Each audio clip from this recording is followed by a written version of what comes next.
Have you ever bought something without touching a cash? Or paying GCash or PayMaya in a convenience store?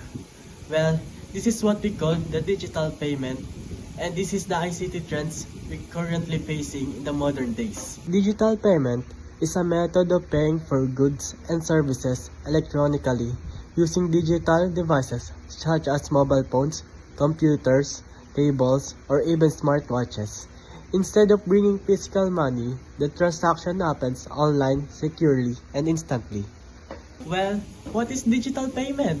Digital payment is a method of paying for goods and services electronically using digital devices such as mobile phones, computers, tablets, or even smartwatches. Instead of bringing physical money, the transaction happens online, securely, and instantly. Why is digital payment is an ICT trend? And is it strong? Digital payment is one of today's strongest ICT trends because more people now use smartphones. E-commerce and online shopping continue to grow. People prefer speed, convenience, and contactless transactions. Many businesses already shifted to digital system. This trend became even stronger due to the pandemic when digital and cashless system help reduce physical contacts.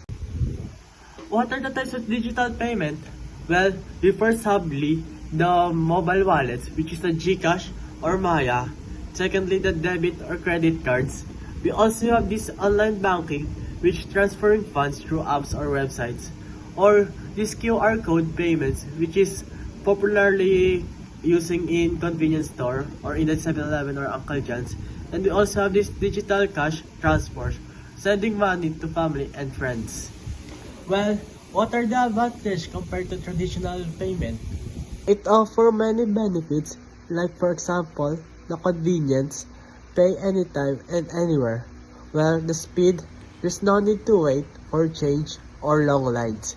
Security, there's no cash to lose or steal. Transaction history, you can easily track where your money goes.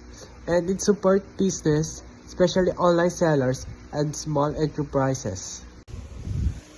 In summary, digital payment has transformed the way we handle money in the modern world. Instead of relying on physical cash, we can now pay, send, receive instantly using our phones, computers, or digital platforms. It has made transactions faster, safer, and more convenient, helping business to grow and making it easier for people to manage their finance anytime and anywhere. Although challenges such as cybersecurity, internet access, and user awareness still exist, the advantages strongly outweigh the limitations. Digital payments continue to grow as more people adapt and more stores and services go cashless.